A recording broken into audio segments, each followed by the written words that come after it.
Hello everyone. Welcome back to my channel. I hope everyone is having a nice day. Before we begin the video, please subscribe and give the video a thumbs up.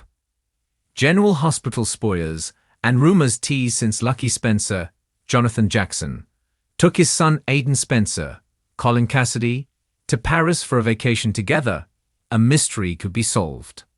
Even though Lucky will stay away from Port Charles, his son will return. Might Aiden return with the presumed dead Spencer Casadine, most recently Nicholas Alexander Chavez, and bring him home?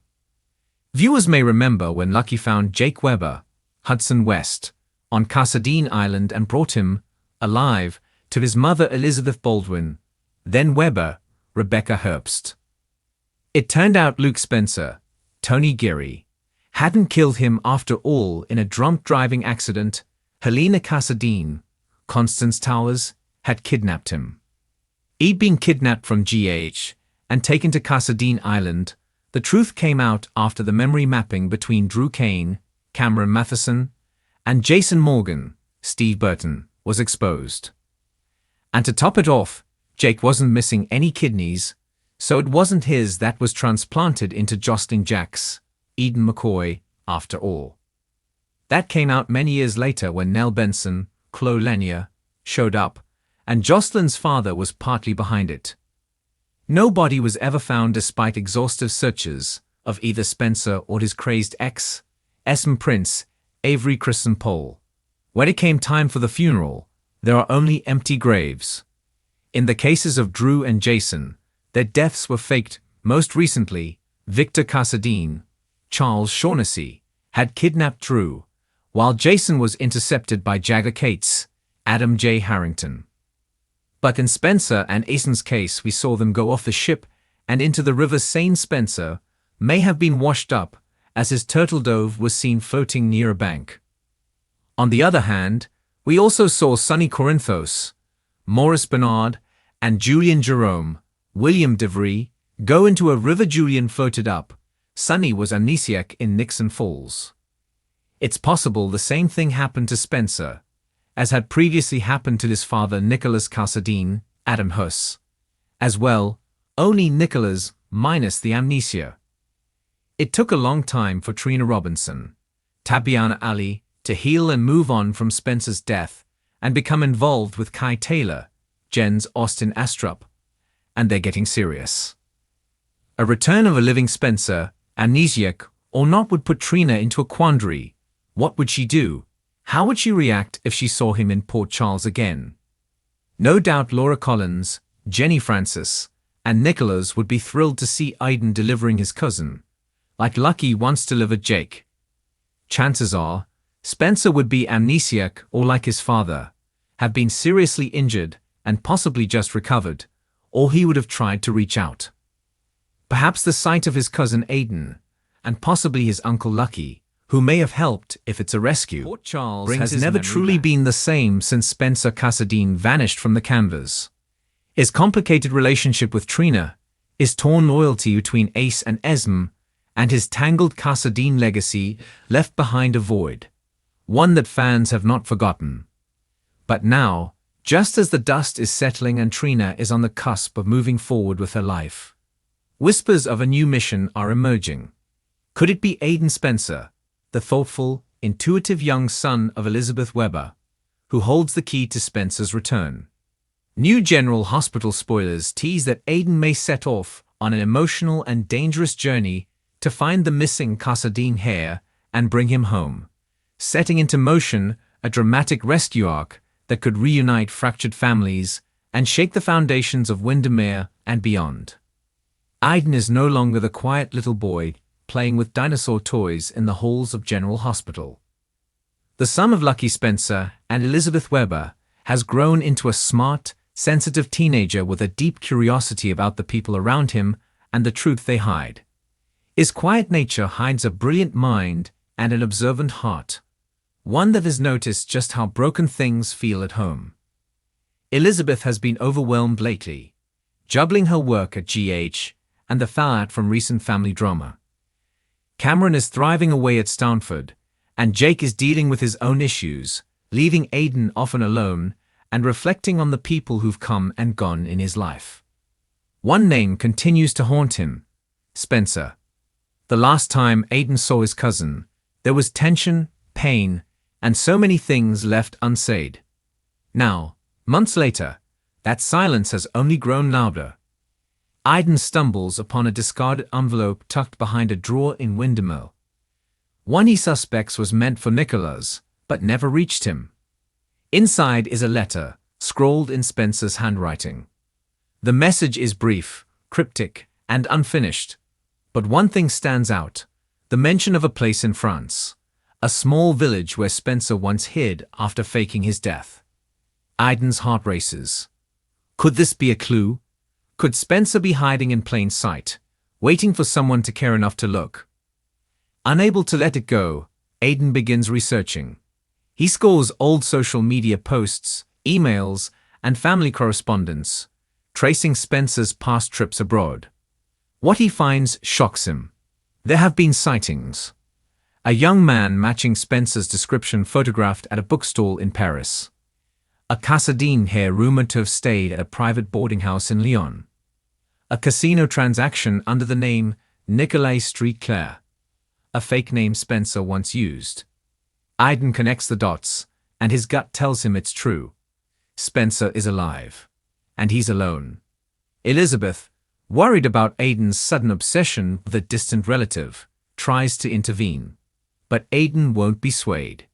He's determined to find Spencer, not just because he misses him, but because he believes Spencer needs help. He knows Spencer has always carried the weight of his family's legacy like a curse. And if he truly went off the grid, it wasn't to find peace, it was to disappear before he self-destructed. So Aiden makes a decision that could change everything. He boards a plane for Europe, armed only with Spencer's unfinished letter, a backpack, and his resolve. Meanwhile, back in Port Charles, Trina Robinson feels the pull. She's tried so hard to move on with her life, immersing herself in school, art, and the possibility of something new. But the memory of Spencer lingers in every brushstroke, in every moment of silence. She sees Aiden at Kelly's the night before he leaves.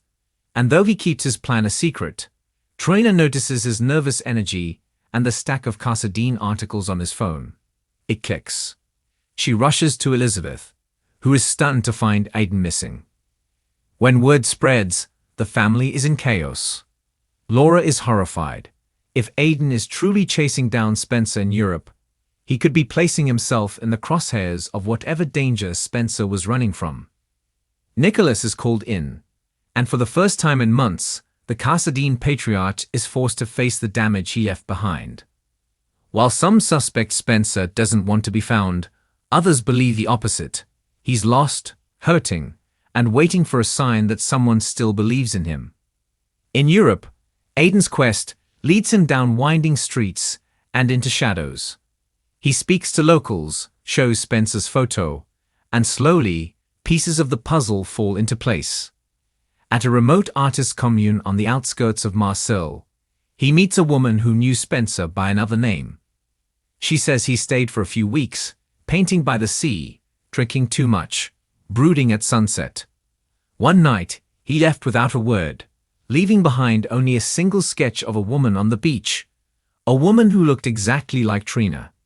Aiden takes the sketch and keeps moving. But danger is Spencer found, especially not by family.